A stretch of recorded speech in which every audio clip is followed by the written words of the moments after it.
고백을 잘 외워서 우리 기도할 때 여러분 이 찬양의 고백이 여러분 안에 있기를 바랍니다. 하나님이 계속 우리에게 은혜를 주시고 있다. 오늘 9월 1일인데요. 제가 이사야 11장 쭉 말씀 묵상하면서 하나님은 하나님의 하실 일을 믿음으로 선포하시는 분이십니다. 그리고 그분의 일을 미리 알려주시고 계시하시고 나타내시는 분이십니다. 우리가 하나님의 말씀을 묵상해 보면 우리가 처음 찬양한 것처럼 하나님께로 돌아가야 된다. 하나님께로 모든 것이 하나님이 허락하셔야 돼요. 하나님이 이끄시고 하나님이 인도하시고 하나님이 도우셔야 되는 거예요. 그러나 우리의 모습 속에 자꾸 하나님을 의지하기보다 내 힘과 세상의 다른 것들에 자꾸 우리의 마음이 중심이 흐려지는 것 같지 않나 이런 생각을 합니다. 그래서 이사야 말씀을 통해서 여러분 안에 하나님이 임재하시는 그 놀라운 은혜를 경험하시길 바랍니다. 네, 그래 우리 여기 올라와서 하세요. 우리 이렇게 찬양 나누겠습니다. 재정 축복.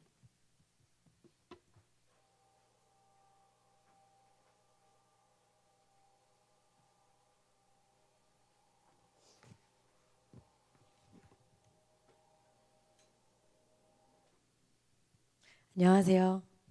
저 혼자 은혜를 다 받고 오늘은 록펠러에 관한 세 번째 발표입니다. 지난 금요일에 그의 어린 시절을 발표하고 이제 목사님께서 주일에도 발표를 하도록 말씀하셔서 주일에 그의 어린 시절과 함께 성인 시절의 이야기도 제가 짧게 요약해서 말씀드렸었습니다. 오늘은 주일에 다 나누지 못했던 록펠러의 성인이 된 후의 이야기를 조금 덧붙여서 발표해 보려고 합니다. 그의 삶의 모습에서 얻을 수 있는 교훈들을 읽으면서 제가 저에게 감동으로 왔던 교훈을 4가지로 요약해 보았습니다. 록펠러의 인생 속에서 배울 수 있는 교훈 첫 번째는 그는 하나님께 감사하는 마음으로 목표를 크게 가진 사람이었다는 것입니다. 그의 말 중에 이런 말이 있습니다. 돈 버는 재능은 하나님께서 내게 주신 가장 큰 선물입니다. 이렇게 말을 했대요. 그는 어려서부터 돈을 불리는 재능을 보였대요.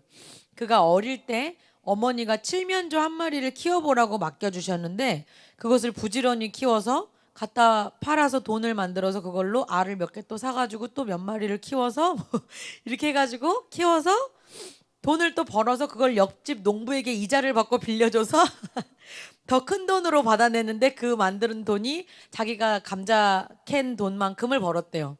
그래서 자기가 이 돈은 이렇게 버는구나. 그 돈에 버는 재미를 아주 어렸을 때 벌써 깨달았다 그래요. 근데 자기에게 그런 재능이 있다는 것을 이분이 깨달은 거예요. 그래서 그는 하나님께서 자신에게 사업에 재능을 주셨다는 것을 일찍이 발견했습니다. 그리고 그 재능을 주신 하나님께 늘 감사하는 마음으로 남들보다 더 열심히 일했습니다. 보통 재능이 있으면 재능 믿고 좀 더 편하게 살 텐데 더 열심히 일했다고 해요.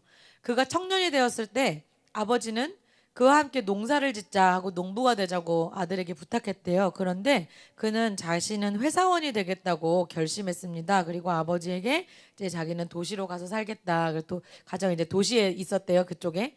그래서 이제 자기는 여기서 회사원이 되겠다. 그렇게 결심을 했대요. 그리고 이제 회사에 들어갔는데 남들보다 2-3시간 먼저 출근하고 2-3시간 뒤에 퇴근하면서 열심히 일을 했답니다.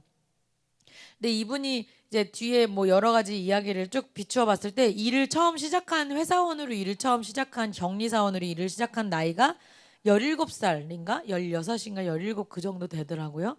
이른 나이에 이제 일을 시작한 거예요. 그래서 이분이 이렇게 말합니다. 목표를 높은 곳에 두어야 한다. 똑같은 노력이지만 이미 목표를 크게 가진 사람은 큰 곳을 향한 노력이 되고 먹고 사는 일에 급급한 사람은 뜻이 작기 때문에 작은 노력이 되고 만다. 자신에게 내재된 무한한 능력을 꺼내 쓰기 위해서 가장 중요한 것은 얼마나 높은 목표를 갖느냐다. 이렇게 말을 했대요. 나는 못한다 라는 생각은 자신을 속이는 가장 큰 거짓말이다. 이렇게 말을 했다고 합니다. 그래서 이분은 하나님께 감사하는 마음으로 늘 큰 목표를 가지고 살아왔고요. 그 다음에 두 번째 이분의 삶에서 배울 수 있었던 교훈은 그는 교회를 돌보는 가운데에서 꿈과 소명을 가지게 되었다는 것입니다. 그가 19살에 교회 집사가 되었습니다. 그는 열성적으로 교회 일을 거들고 고등학교 시절부터 주일학교 교사로 어린이들에게 성경을 가르쳤고 그리고 교회의 각종 일들을 했었는데 교회 운영일지를 작성하는 서기를 맡기도 했었대요. 그리고 회사를 차린 후에도 회사에서 일하지 않을 때는 반드시 교회 나가서 일을 거둘 정도로 열성적으로 교회에서 여러 가지 봉사를 했다고 합니다.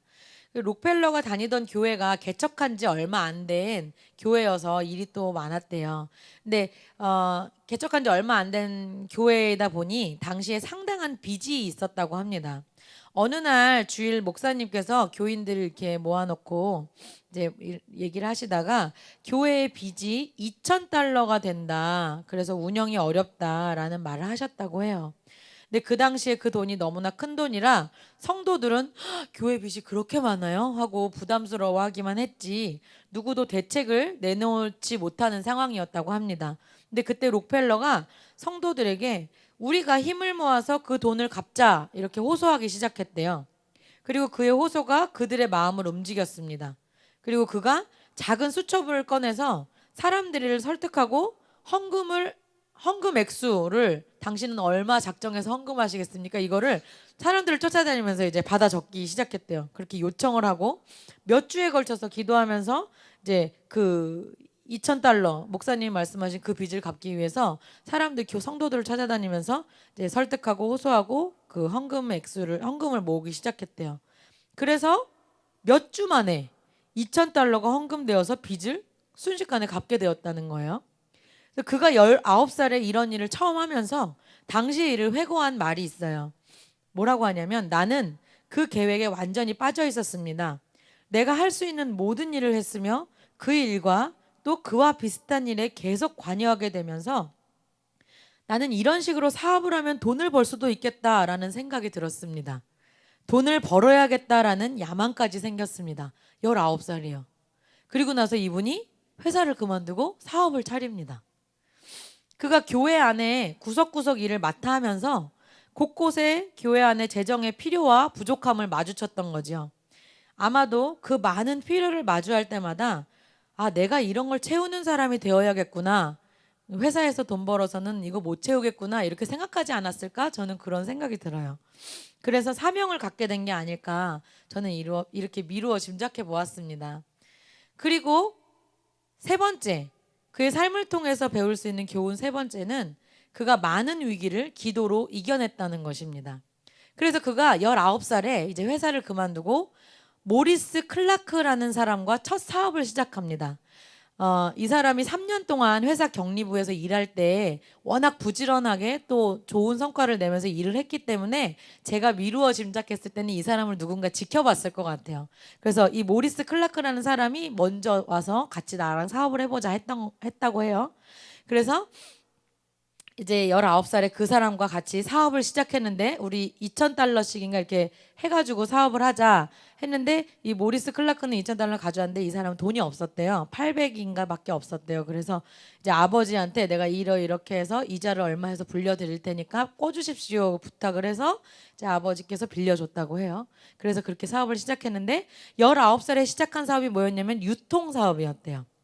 그래서 부둣가에 허름한 창고 건물 하나를 빌려서 처음으로 한 일이 배 한 척 분량의 곡물을 사들였다고 합니다. 둘이 모은 돈을 이제 건물 빌리는 거 외에 다 사용해서 배 한 척 분량의 곡물을 샀어요. 근데 그 처음 산 그 곡물이 배 한 척이 오는데 공교롭게도 엄청난 태풍이 불어닥쳤습니다. 처음부터. 그래서 록펠러는 이틀 동안 집에도 들어가지 않고 사무실에서 기도했다고 해요. 배가 무사히 항구에 들어오기까지 기도했습니다. 그리고 태풍이 멎었고 배가 늦게나마 온전하게 물건을 싣고 입항했습니다. 이렇게 시작한 회사가 이제 처음 시작한 회사예요. 그 회사가 이제 곡식이 잘 팔리기 시작한 거예요. 그래서 이 회사가 곡식뿐만 아니라 점차 육류, 어류, 석고, 대리석 등 그 지역에서 거래되는 거의 모든 물품을 취급하는 유통회사, 가장 큰 유통회사가 되었대요. 그리고 곧 그 지역에서 가장 신용평가가 높은 회사 중 하나가 되었습니다. 그가 사업을 확장하기 위해 대출을 신청하면 은행은 조건 없이 승인을 해줄 정도가 되자 그때가 그의 20살이었어요. 1년 만에 그렇게 된 거죠. 그는 세상을 다 얻은 듯 했습니다. 그때 그는 하나님께 나와 이렇게 기도했습니다. 하나님, 나 자신을 돌아보고 조심하지 않으면 실패하게 됩니다. 항상 겸손하도록 도와주세요. 이렇게 기도했대요. 그리고 그가 돈을 많이 벌면서 석유 사업을 손을 대기 시작했는데 그가 석유 사업을 시작할 때 그 당시에 이제 석유 사업이 어디서 뭐 터진다, 뭐가 잘 된다, 뭐 이런 이야기가 나돌아서 나도 석유 사업으로 손을 대볼까 이렇게 생각이 들 때 하나님께서 석유 분야에 재능이 있는 엔지니어 세뮤얼 앤드루스라는 사람을 붙여주셨다고 해요. 그래서 이제 그 사람이 놀라운 어떤 기술을 개발해서 다른 석유 하던 사람들은 따라올 수 없는 어떤 기술을 가지고 이 사람이 석유 쪽을 시작한 거예요. 그리고 사업이 확장되면서 처음에 같이 일하자고 했던 클라크라는 사람이 있었죠. 동업자. 그 클라크와의 위기가 왔어요. 사업이 커지면서 이제 이분은 이제 더 사업을 키우려는 목표가 있었고 클라크라는 사람은 이제 욕심을 그만 부려야 된다. 이런 위기에서 이분이 또 기도한 거예요. 그리고 어떻게 됐냐면 둘이 이제 서로 화합하지 못하고 그 기도의 결과가 화합이 아니었고 서로 갈라서는 게 기도의 결과가 그게 된 거예요. 그래서 어떻게까지 됐냐면 이제 둘이 그러면 우리 이 사업을 아예 경매로 넘겨서 당신과 나 둘 중에 누가 이 사업을 가질지 정하자. 경매로 정하자. 이렇게 해서 경매에 넘겼고 이 사업권에 얼마 경매를 하다가 록펠러가 클라크보다 $500를 더 주고 회사 소유권을 갖게 됩니다. 하나님께서 이 사람의 편을 들어주셨어요. 그리고 나서 그가 처음 석유 사업에 뛰어들어서 이제 친구 말만 믿고 처음에 탄광을 인수받았대요. 또 한 얘기가 있어요. 탄광을 인수했는데 아무리 캐고 또 캐도 돌덩이만 나왔대요. 이제 그는 이미 엄청난 투자를 한 상태여서 더 이상 돈을 빌릴 곳도 없었고 광부들은 이제 월급을 내놓으라며 폭도로 돌변했습니다. 그때 그는 폐광에 엎드려 하나님께 기도했습니다. 하나님, 저는 하나님만 믿습니다. 그동안 저에게 부족한 것이 있었다면 더욱 열심히 일할 수 있도록 기회를 주세요. 아직은 제가 일할 때입니다. 이렇게 정신없이 눈물을 흘리며 통곡의 기도를 드렸습니다. 그리고 정신없이 기도를 드리다 잠이 든 듯 쓰러진 듯 꿈인지 생시인지 모르는 상태에서 하나님의 분명한 음성을 듣는데 때가 되면 열매를 거둘 것이니 네가 있는 곳을 더 깊이 파라 그러셨대요. 그래서 그는 광부들에게 눈물로 호소하면서 제발 한 번만 나를 믿고 더 파주세요 하고 구했고 그래 다시 한번 믿어봐 주자 하면서 한두 사람이 일을 다시 시작해서 폐광을 판 지 얼마 지나지 않아 검은 물 석유가 분수처럼 솟구쳤습니다. 그리고 또 한 가지 이야기가 있어요. 기도로 이긴 이야기가 몇 가지가 있어서 제가 그건 다 이렇게 주워왔습니다. 또 한 번은 강력한 태풍 허리케인이 미 대륙을 강타해서 정유업자들은 이제 부두에 정박해 놓은 석유통을 안전한 곳으로 옮기느라 서로 부산을 떨고 시끌벅적했대요. 근데 가장 많은 석유통을 정박해 놓았던 록펠러만은 태연하게 교회에 가서 기도를 드렸습니다. 그는 광산에서 응답하신 하나님을 부르며 간절히 기도했습니다. 하나님, 이제 저희 회사가 정상 궤도에 올라서려고 합니다. 바라건대 부디 저희 석유통들을 안전하게 지켜주세요. 그 석유가 세상을 환하게 밝히도록 해주세요. 이렇게 기도했다고 해요. 그날 허리케인은 록펠러의 석유통이 있는 곳을 비켜 지나갔습니다. 그리고 그 폭풍의 피해를 보지 않은 석유통은 록펠러의 것뿐이었습니다. 그래서 다른 그 회사 직원들과 다른 그 석유회사 사람들이 저 사람에게 뭐가 있다, 이상하다 이런 얘기를 할 정도로 그런 일들이 이 사람의 인생에 기도로 싸워서 이겨왔다는 것입니다. 그리고 또 재미난 예화가 있어서 제가 또 이거 마지막 예화인데요. 그는 1870년에 이런 과정을 숱한 어려움을 거쳐서 스탠더드 오일이라는 세계 최대 석유회사를 드디어 세우게 됩니다. 근데 그 회사 임원 가운데 신앙심이 아주 깊은 한 임원이 있었는데요. 그가 큐티를 이렇게 성경을 매일 읽는데 성경을 읽다가 모세의 어머니가 모세를 넣은 바구니를 역청으로 발랐다는 구절을 읽은 거예요. 근데 그 역청이 석유의 재료라고 해요. 그래서 이분이 성경을 읽다 말고 무릎을 치면서 아, 여기 석유가 있는 게 아닌가. 그래서 곧바로 지질학자를 포함한 조사단을 이집트로 보내서 엄청난 규모의 유전을 발견합니다. 놀랍죠? 거기 있었던 거예요. 이 이집트의 유전이 스탠더드 오일이 세계 시장을 개척하는데 가장 큰 역할을 하게 됩니다. 그리고 스탠더드 오일은 전 세계로 뻗어나가는 글로벌 기업이 됩니다. 너무 멋지죠? 이렇게 하나님은 그와 함께 하셨고 그는 어려움이 닥칠 때마다 하나님께 엎드려 기도하는 기도의 사람이었습니다. 그게 그 사람의 성공의 비결이었습니다. 그 다음 네 번째, 그의 삶을 통해서 배울 수 있었던 네 번째 교훈은 그가 어려움 속에서도 사명을 놓지 않았다는 것입니다. 그는 30년간 몸을 돌보지 않고 오로지 사업에만 몰두해서 일했습니다. 그렇게 일했던 그가 50대가 되어서 50대 초에 아픈 거예요. 그래서 병원에 갔더니 이 검사 저 검사를 쭉 받은 다음에 이제 의사가 당신은 1년 이상 살 수 없습니다. 죽음을 준비하십시오. 이런 사형 선고를 받은 거예요. 억만장자였던 당시에 이미 억만장자였던 록펠러는 신문마다 자신의 사망 소식을 준비하며 누가 그 많은 재산을 물려받게 될 것인지 큰 관심을 갖는 것을 보며 마음이 굉장히 상했습니다. 그래서 그는 그 아픔이 고통이 굉장히 심했대요. 아픔이. 근데 그 무서운 고통 속에서도 그 상황 남겨질 것들을 보면서 삶과 죽음에 대해서 다시 진지하게 생각해 보았고 그렇게 고민하던 찰나에 무심코 병원 로비에 걸려있던 액자의 글귀가 그를 사로잡았습니다. 주는 자가 받는 자보다 복이 있다. 이런 글귀가 그 벽에 있었대요. 마침 그 글을 보고 감동을 받는 마침 병원 앞쪽에서 소란이 있었대요. 무슨 일인가 하고 봤더니 입원비 문제로 다투는 일이었는데 이제 가난한 어머니가 돈은 나중에 줄 테니 아들을 입원시켜 달라고 애원하는 소동이었습니다. 병원에서는 안 된다 그랬고 그래서 그는 당장 비서를 시켜서 그의 병원비를 대주었습니다. 근데 그때 느꼈던 그 기쁨이 얼마나 컸던지 그가 나중에 회고하기를 나는 살면서 이토록 행복한 삶이 있었는지 몰랐다라고 말했다고 해요. 그리고 그는 그때부터 하나님께 기도하기 시작했습니다. 하나님, 저에게 건강을 돌려주십시오. 제가 오래 살고 싶어서가 아니라 지금까지 번 돈을 하나님의 뜻에 따라 쓰고 싶어서입니다. 이렇게 기도하기 시작했대요. 그러면서 그 후 그의 몸이 몰라보게 좋아졌고 그는 다시 재기하게 됩니다.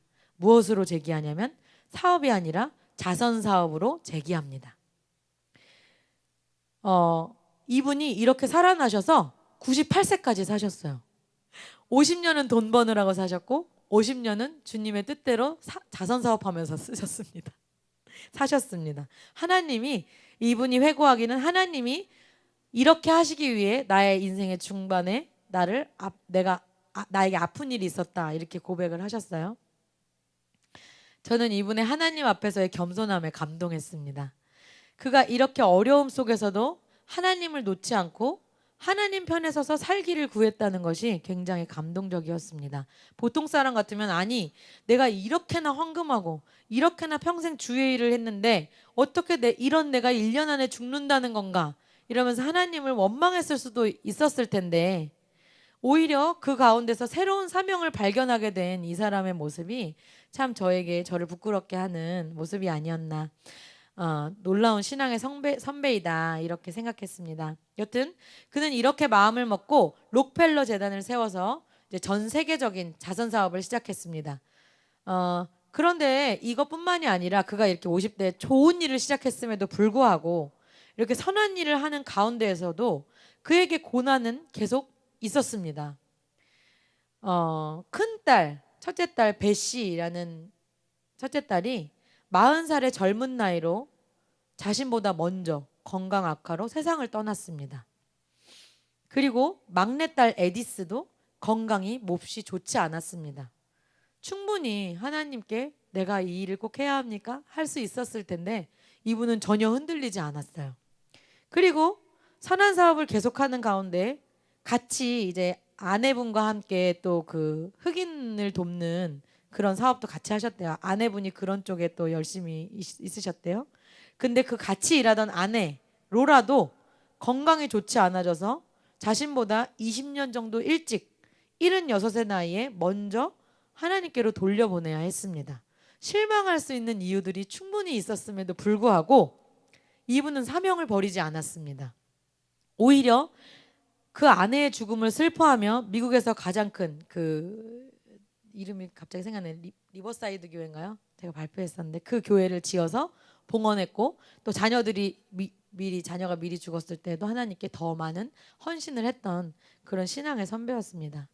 그래서 하나님 편에 서서 선한 사업을 많이 이뤄낸 그의 삶이 순탄치만은 않았지만 그가 끝까지 사명을 버리지 않고 하나님 앞에서 사명을 이루다 98세의 나이에 하나님 곁으로 돌아갔다는 것이 너무나 존경스러운 모습이 아닌가 이렇게 생각하면서 요약해 보았습니다. 감사합니다.